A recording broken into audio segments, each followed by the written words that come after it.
Сәлеметсіз бе, құрметті ұстаздар? Бүгін күнделікті сабақта қолдануға оңай, тиімді әдіс-тәсілдерге шолу жасағым келеді. Бұл математикалық әдіс-тәсілдер.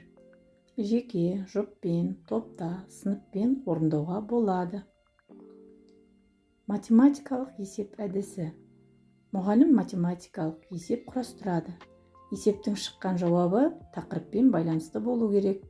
Оқушы нәтижені есептеп шығарып, шыққан санға сәйкес қарастырып отырған тақырыптан тарихи оқиғаны анықтау керек.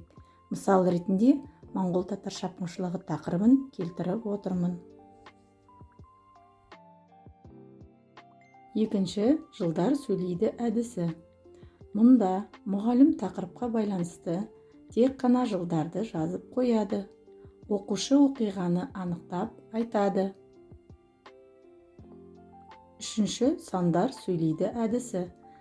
Мұғалім тақырыпқа қатысты барлық сандарды жазады. Оқушы сол санға байланысты оқиғаны анықтайды.